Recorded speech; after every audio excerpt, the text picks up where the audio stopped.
Morning. Chip Richards here with the Moving Mountains Journey, beaming to you live from the skate park in Ashland, Oregon, where I want to talk just a couple minutes about what kind of time commitment this whole Moving Mountains 33-day online adventure is going to take. A lot of people hear the word 33-day program and they get a little bit frightened and they start thinking, geez, how am I going to fit that into my schedule? And I just want to put it into a little bit of perspective. Moving Mountains takes about 20 to 30 minutes a day over a 33-day period with a fundamental aim of bringing you into genuine alignment in your body, in your mind, in your heart, and in your spirit, the spirit of who you are, with everything that you came here to be. It's like a house cleaning for your true self. So for 20, 30 minutes a day, it's not a huge demand of time for the benefits that come from this program. And to me, it's a little bit like coming to the skate park with your 10-year-old every day. You come, sometimes you think, oh, I'm a bit too busy, I got this to do, I got this to do, but then you get there and you're watching him fly through the arcs and through the pipes and around the bowls, and you get your helmet on and you start carving it up a little bit, and pretty soon the whole fibers of your being start to open up and all of life starts to look a little bit differently.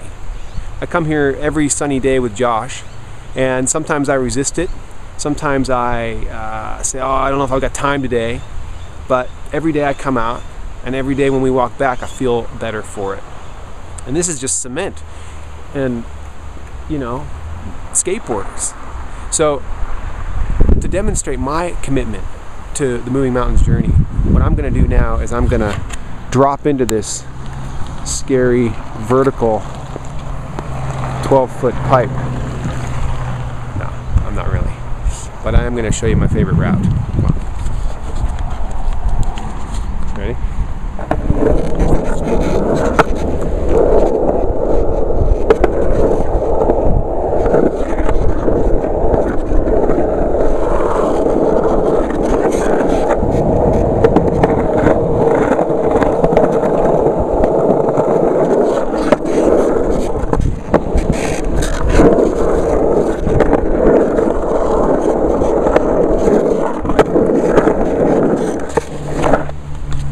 That's what I'm talking about. Come on, Moving Mountains.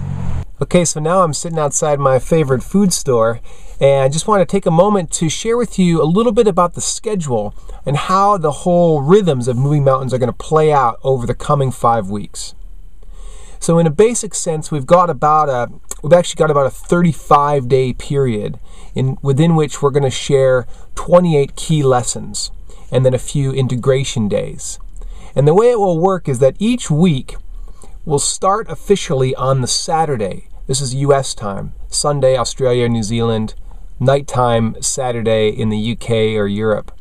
So we'll start on Saturday with a live call every Saturday, which will basically set the stage for the week ahead. And we'll have a great key group lesson.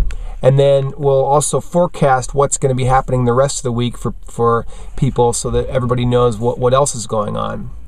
And then Sunday is a rest day, and which is a little bit odd to have after the first day of the week. But we do this so that for those people who can't make it to the live call, have a chance to listen to it on Sunday so that they don't come into the week feeling already behind. So you come to the call on Saturday if you can. It's always awesome to have a great group there and to genuinely feel the energy of people connecting in from all around the world with this fundamental focus of taking the month to raise their whole level of being. It's a very powerful circle. So if you can come to the weekly live calls on Saturday, please do. It's amazing. But if you can't, you can tune in either Saturday night later or on Sunday. And then starting on Monday morning, US time, we will start to roll out with that week's lessons. So for example, in our first week, we have lesson 1 on Saturday. Sunday's a day off, and then Monday, US time, Monday will be lesson 2, Tuesday will be lesson 3, Wednesday we have another live call, and this time each Wednesday we have a live call with a special guest presenter. So someone who is particularly passionate or pioneering in the themes that we'll be exploring each week will come on and speak live on Wednesday's call. Again, that'll normally our live calls, occasionally there'll be a difference, but normally our live calls will happen at 1 p.m. USA Pacific time, which is roughly 8 a.m. Australian East Coast time, and 4 p.m. On the East Coast of the US, and I think that's 9 p.m. in the UK. So we tried to pick a time that the most amount of people around the world could tune in, and hopefully that suits as many people as possible. So Wednesday we have a live call with a special guest presenter, and then Thursday we have our next lesson. So lesson 1 on Saturday, lesson 2 on Monday, lesson 3 on Tuesday, lesson 4 in a live call on Wednesday, lesson 5 on Thursday, and then our lesson 6 each week is taking place on Friday, and that is what we're calling reflection time with Nikita Gearing. So every Friday is an opportunity just to come and gather again live at 1 p.m. USA Pacific time for about 30-minute period with Nikita to do a group meditation, a group global meditation, so people can tune in from all around the world. And it's more, there'll be a lesson in there normally around breath work or something meditative, but the primary focus of that day's exercise is to integrate the lessons and the experiences from the week so far. And then we move into Saturday is the next live call for the beginning of the next week. So I'll just reframe that all up once again just so you get it. So we got our first live call, for example, is this coming Saturday, February 26th at 1 p.m. USA Pacific time. That's Sunday morning, Australian 8 a.m. or UK Saturday night at 9 p.m. We'll be gathering for our first time as a global group to kick off week 1 with a topic of the hero's journey of you as we open the doorway to the physical body. And then Sunday's a day off or a day to catch up for people who didn't get to come to the live call. And then Monday we launch into lesson number 2, Tuesday lesson number 3, Wednesday lesson number 4, live call with guest presenter. This week, Dr. Cliff Oliver, beaming to us live from San Diego, California, to share with us about the how, when, and why of conscious eating. Amazingly profound sharing with Dr. Cliff Oliver. And then Thursday, we have lesson number 5, and Friday we have lesson number 6, which is the reflection time with Nikita Gearing, again at 1 p.m. USA Pacific time. And that's basically how the rhythms of the week will run. Week 1, as you know, focuses primarily on the physical body, and we look at the call to adventure phase of the hero's journey, and we're exploring aspects of our human identity. Week 2, we cross over into the mental body and look at our beliefs and values and the thought patterns of our subconscious mind. And we also look at the sort of crossing of the threshold and the tests and allies phase of the hero's journey. Week 3, we move into the profound power of the emotional body and the heart. And we cross into what's called the innermost cave of the hero's journey.